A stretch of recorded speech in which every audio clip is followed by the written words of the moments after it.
con un colega, escritor, que tuvo la en sus manos la tarea, entre otras cosas, de ser biógrafo de Ebe de Bonafini. Uh-huh. Estamos en comunicación con Ulises Gorini. Él le damos los buenos días. Buenos días, Ulises. Daniel Veloso. Muchas gracias por llamar. Y Virginia San Román, te saludamos. Muchas gracias a vos por atendernos. Y bueno, en este día creemos que sos uno de los periodistas que más puede hacernos una semblanza de Ebe de Bonafini. No solo has escrito una biografía, sino que has escrito mucho sobre las madres de Plaza de Mayo.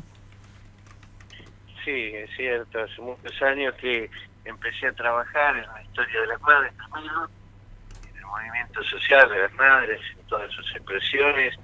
Y bueno, desde entonces también había empezado a acumular mucha información, mucho material de muchas madres, y entre ellas, por supuesto, de Ebe de Bonafini, que era una de sus máximas encarnaciones, ¿no es cierto?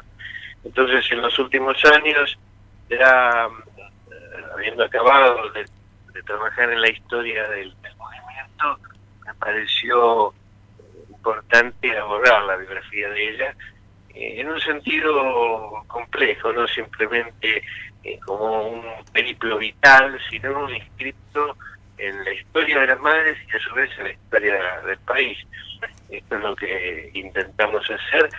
Un personaje de una complejidad enorme como la de Ebe, un desafío muy grande que, bueno, espero haber por lo menos aproximado a lo que debería ser una biografía histórica, es decir, aproximarse al sentido de una vida, ¿no? Uh-huh. ¿Con qué Ebe te encontraste vos cuando la viste por primera vez?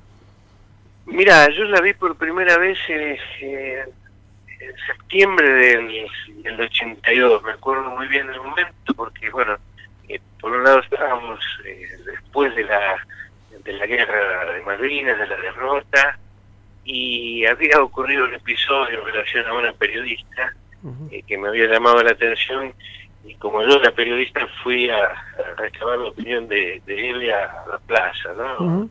El mejor lugar para encontrarla a ella no era en una oficina ni en su casa, sino en la plaza, la ibas a encontrar seguro. Allá fui. Y mira, fue una cosa singular, ¿no? Porque para mí era el primer acercamiento de una persona que en ese momento nos aparecía, creo yo, a la mayoría con una dimensión impresionante por su poder de enfrentar a una dictadura como la que todavía estábamos viviendo.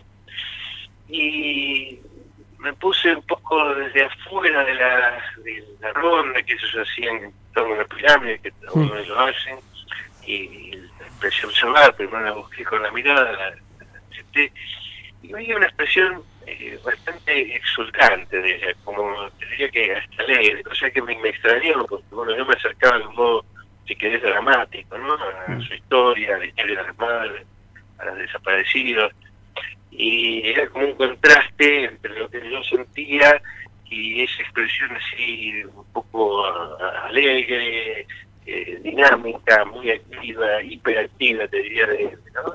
Uh-huh. Y eso, bueno, no me animé a preguntárselo en ese momento, pero después sí lo hablé con ella. Ella me decía, bueno, mira, sí, yo cuando estoy en la plaza estoy contenta porque es un acto de lucha, acá me las encuentro con mis hijos, acá enfrento la dictadura, ¿no es cierto?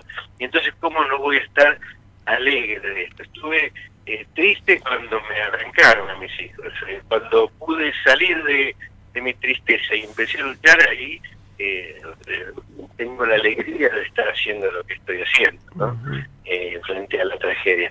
Bueno, esa te diría que fue mi primera impresión, una impresión que no era muy original. Después la encontré en mucha gente, incluso muchos años después de la dictadura, periodistas, colegas que se acercaban a ellos, se extrañaban de eso, ¿no? Uno va con toda la carga del drama, del genocidio, de la desaparición, y no se da cuenta que ella lo arrastra desde hace mucho, y su victoria y su alegría viene de haber enfrentado eso, ¿no? Bueno, eso es un recuerdo que para mí fue imborrable, es la primera vez que la vi. Hay un segundo recuerdo que fue cuando, casi inmediatamente después de eso, le hago un reportaje para una revista en la que trabajaba en ese momento. Bueno, ya ni me acuerdo mucho de los temas de que abordamos, pero me acuerdo cómo terminó. Cuando terminó, yo un poco también impactado por su figura, y además por la facilidad con que había conseguido esa entrevista. Viste que los periodistas llamamos a veces y nos bicicletean, nos pasan al empleado de prensa, nos juegan el teléfono. Le pedí el reportaje y me dijo, bueno, ¿podés ahora? Nos sentamos y empezó el reportaje. Yo había preparado a duras penas el reportaje, creí que iba a tener más tiempo para prepararlo y me encajó ya las preguntas y respuestas. Bueno, nos sentamos, le hice el reportaje, es decir, un poco conmocionado por la entrevista y por esa fluidez de ella en la relación. Terminé y le digo, bueno, gracias. Gracias por qué, me dice. Gracias por el reportaje. No, la militancia no se agradece, me dice. Bueno, esa era Eve, ¿no? Claro. Y su personalidad, y bueno, están los dos primeros recuerdos imborrables de esta persona tan compleja, tan enorme también para la historia argentina como Eve Bonafini, ¿no? ¿Y a partir de ese momento siempre estuviste en contacto con ella? Bueno, yo trabajé en distintos medios, como siempre soy abogado, entre otras cosas, y me encargaba del tema de derechos humanos, después estuve me vinculaba al tema de la CONAREP, después fui a la Junta, es decir, que mi tarea profesional casi me obligaba a tomarlo de ella como una de las referencias, como otra persona, de Esquivel, de tantas otras luchadores por los derechos humanos. Era una constante. Sí, desde esa época prácticamente fue una relación no cotidiana, obviamente, no tampoco semanal, pero era una constante, ¿no? Nunca dejé de tener vínculo con ella como con otros dirigentes del movimiento de derechos humanos. Y entonces, bueno, llegado a este punto había acumulado una cantidad de material que me pareció que no podía dejarlo para mí, ¿no es cierto? Entonces esa relación, que a veces fue muy cercana, en distintos momentos me pareció que había que entregarla a los demás y tratar de darle la oportunidad a los demás de acercarse a Eve a través de este trabajo, ¿no? De alguna manera, entonces, se puede decir que fuiste testigo de este cambio que se dice o sea, se le atribuye, que como que ella fue mutando en este personaje tan por ahí visceral, ¿no? Por decirlo. Disculpame, no te escucho bien la pregunta, se fue el sonido. Que fuiste testigo de alguna manera de esta mutación de esta Eve militante a esta Eve tan visceral, que muchos le critican, esto de decir que había que probar las taser con la hija de Mauricio Macri o cosas así. Mira, Eve, digamos, yo creo que ella, en ese sentido, no sé si mutó. Yo creo que desde un principio ella fue una mujer que podía ser muy prolífica en exabruptos. Desde un principio, no es una cosa, no es una novedad, ¿no? Es decir, ella, vos pensás que toda su vida, prácticamente hasta el medio siglo de vida, Eve había sido una mujer cuyo único imaginario, su único proyecto de vida y su única realización, ¿no? El proyecto había sido su familia chica, sus hijos, su marido, su hogar. Concibió la vida como el progreso individual, el avance de sus hijos, el progreso social, ¿no? Y eso fue así hasta los 48 años, ¿no? En medio siglo de vida. Y cuando estaba a punto incluso de ser abuela, y de golpe ese mundo se lo van, se lo desintegran, de un modo, del modo más cruel, ¿no? Porque, o sea, te puede pasar eso dejando en un auto y se te mueren la mitad de la familia en un accidente. Y la crueldad de la desintegración del mundo de hoy llega a los peores límites, ¿no es cierto? La desaparición, la humillación, ser maltratado en una comisaría, ser golpeado en un cuartel, mentirte, encontrar la complicidad de los medios de comunicación. Es decir, hay que ver todo eso, y eso de golpe empieza a ser, ese sí es el gran cambio. Ahí pasa a ser una totadora. Fíjate, en su vida anterior, digamos, cuando era Kika, cuando todavía no era él la conocían los vecinos y la familia por Kika, cuando todavía era Kika, ella termina la escuela primaria y los padres le dicen que no tenía que seguir secundario, a pesar de que la maestra le decía que tenía condiciones, y su juego preferido hasta entonces en su vida era ser maestro y jugar con un pizarrón y una tiza. Le niegan esa posibilidad, le dicen que eso era tenían poca plata, que esto tenían que destinárselo a su hijo varón, porque el varón era más difícil ganarse la vida, tenía que instruirse, y ya, si se casaba, ya estaba, tenía todo el mundo resuelto. Le niegan por segunda vez el marido poder estudiar de secundaria, ¿no? Los hijos ya en la secundaria la instan a estudiar, y esta vez el marido le dice no. Absolutamente que no. Hasta siente que puede peligrar su matrimonio ella, si insistiera en esa idea. Vos pensás que a mediados del siglo XX, de la década del 50, existía en el Código Civil un artículo que decía que la mujer casada debía pedirle permiso al varón, al marido, para poder estudiar, ¿no? Y no era lo más grave, ¿no? Lo más grave era la cultura, todo lo que teníamos incorporado, el machismo, el patriarcado. Sí. Bueno, es decir, a esta mujer que hasta los 48 años se la disciplinó, se le dijo que no podía estudiar por 2 veces, después cuando le arrancan y le destrozan el mundo, le piden que sea educada, cuando no la dejaron educarse, ¿no? Es decir, es una gran hipocresía de nuestra sociedad.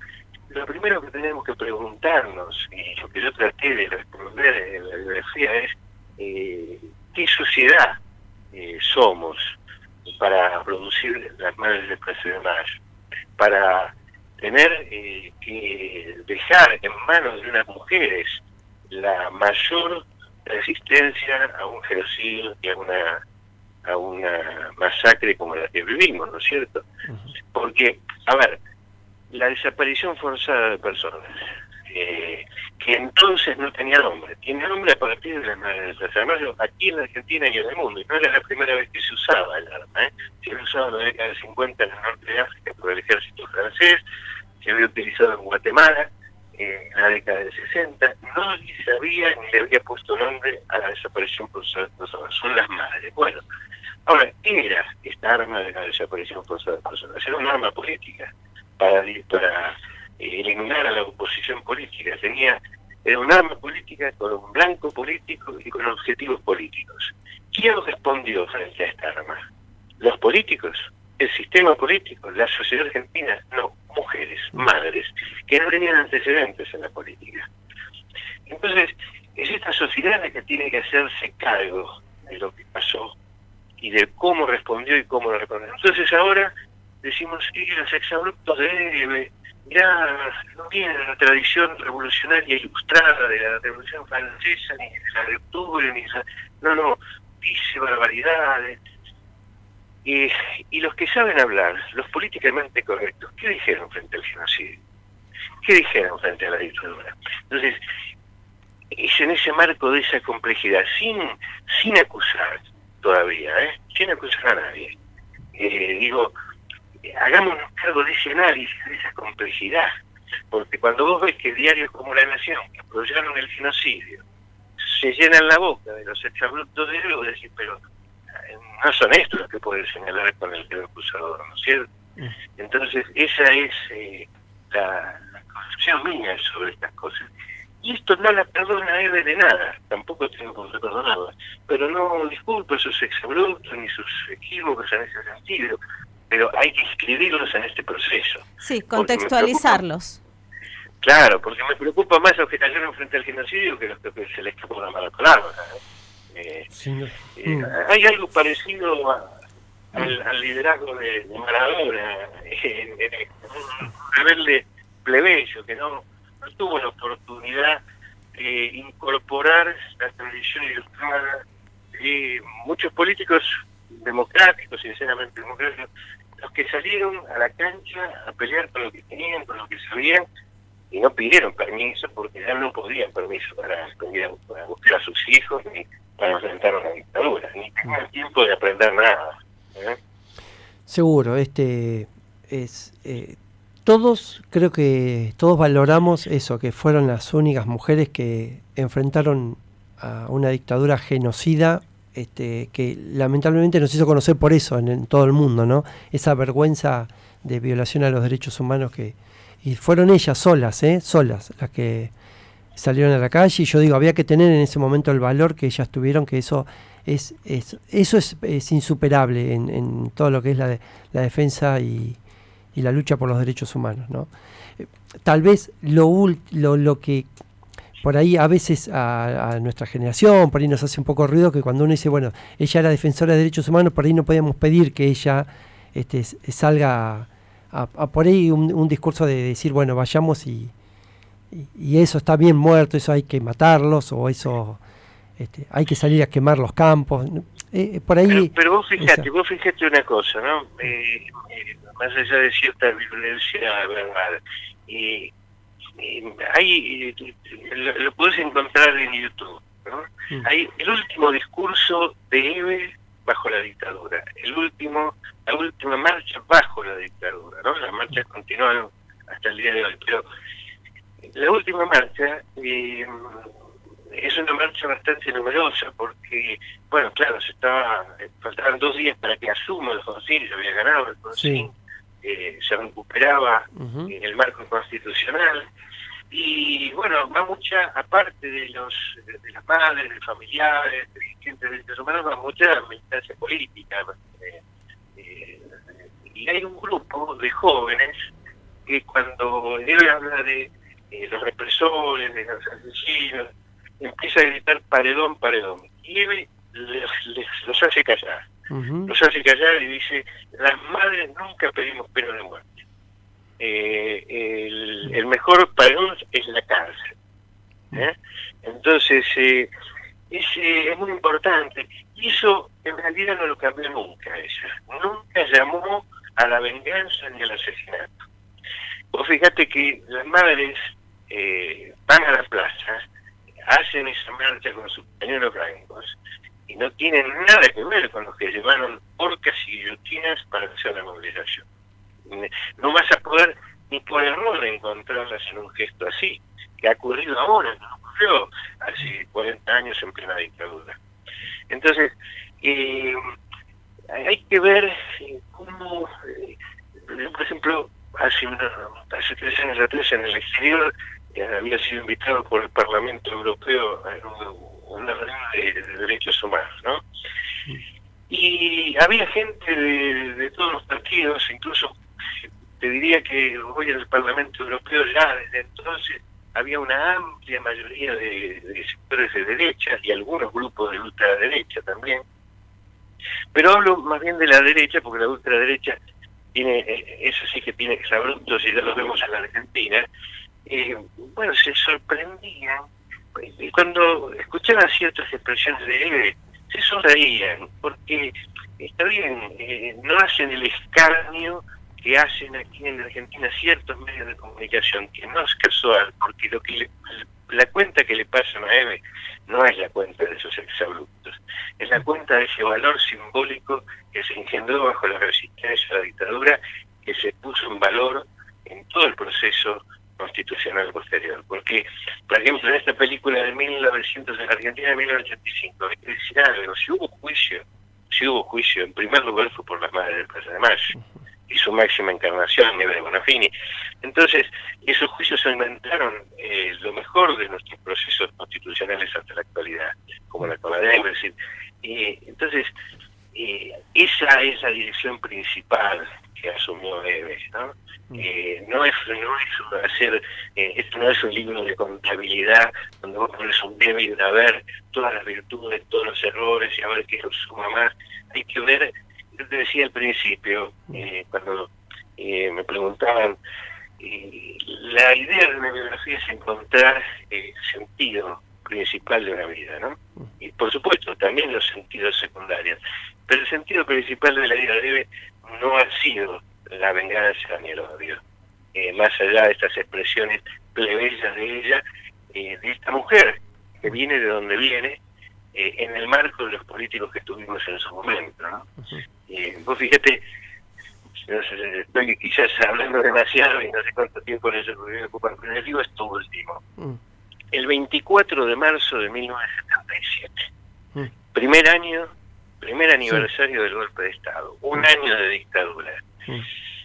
El diario La Opinión, hoy desaparecido, dirigido por Jacobo Timerman, le hace una entrevista a la plana mayor de la dirigencia política en la Argentina, así como les digo.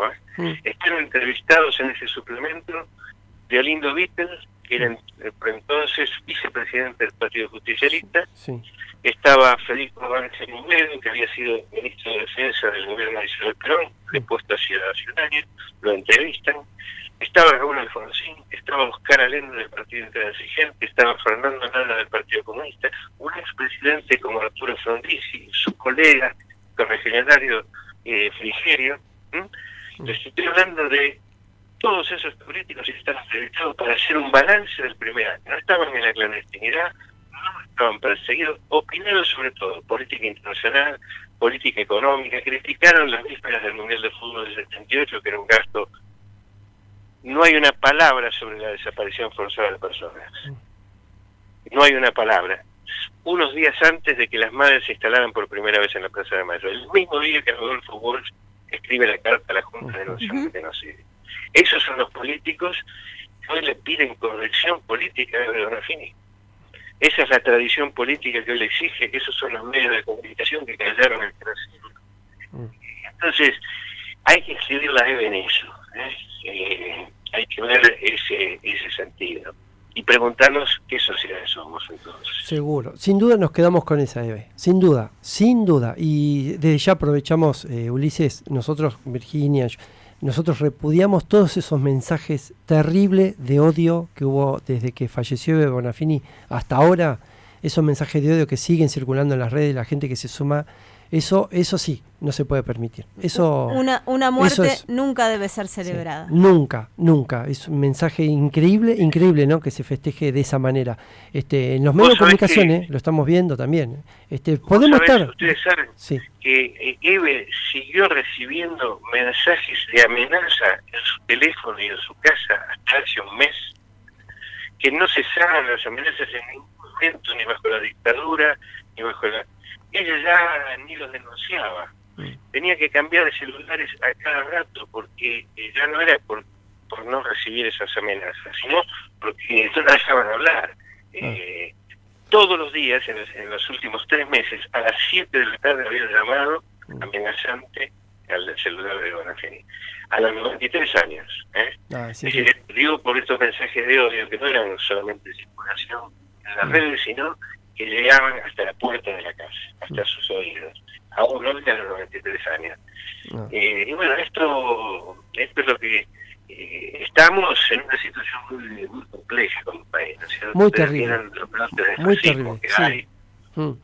No, porque nobleza obliga, Ulises. Nosotros con Virginia cuando arrancamos el programa decíamos, bueno, yo por ahí lamentablemente, no por una cuestión ni personal ni mucho, es como que me alejé un poquito de Eve, me alejé, pero bueno, porque es así, no me movilizaba como antes, reivindico y amo esa lucha y la voy a llevar hasta el último día de mis días, y a mi familia, a mis hijos, mis nietos, quiero que la conozcan, porque sin ellas no hubiésemos tenido esta democracia que tenemos hoy. Pero jamás me subiría al carro de estos delincuentes de los medios que con una violencia hasta celebran y dicen de todo con Eve, que ni siquiera la dejan ya descansar en paz. Por eso, nada más, Ulises, queríamos decir eso, nada más, pero no, por eso es el motivo de este llamado. Lo comprendo, además me parece, primero les agradezco muchísimo la entrevista, la sinceridad con la que hablamos y la amplitud con la que ustedes me permiten dar la oportunidad de hablar, ¿no es cierto? Ustedes tratando la palabra, y yo eso lo valoro mucho como colega y como ciudadano de a pie. Bueno, pienso que ese es el debate, ¿no? A veces nos arrinconan con el dedo acusador y siempre hay que pensar de un modo más dinámico las cosas, de qué historia venimos, en qué sociedad estamos, cómo juegan los otros actores, porque ese suplemento que les hablaba del 24 de marzo de 1977, un año después del golpe de Estado, lo edita Juan Ordíaz, uno de los editores políticos, el más importante de la opinión de ese, del diario de la opinión de esa época, un periodista excelente, y la entrevista creo que son 16 políticos del Plan Mayor, ¿no es cierto? Y ¿sabes cómo titula? Los tipos hablan de todo, de política nacional, de economía, de fútbol, hablan de todo. Lo titula él a todo el suplemento, el silencio de los políticos. Y no se sabe por qué, Hoy nosotros ya podemos entenderlo, porque pero en ese momento parecía un poco críptico. Terrible, Ulises. La verdad ha sido un gusto enorme escucharlo, Ulises, un gusto, un placer hasta profesional hablar con usted, y le agradecemos mucho esto, porque es como decía usted, ¿no? Es enriquecernos un poco. Usted también le hace honor mucho a su papá. No, es tan modesto que no menciona a su papá Floreal Gorini, que es un prócer del cooperativismo y de la política argentina, que han honrado la política. Muchas gracias por esa mención, que me emociona mucho. Bueno, le agradecemos muchísimo estos minutos, y seguramente en otra oportunidad estaremos charlando nuevamente.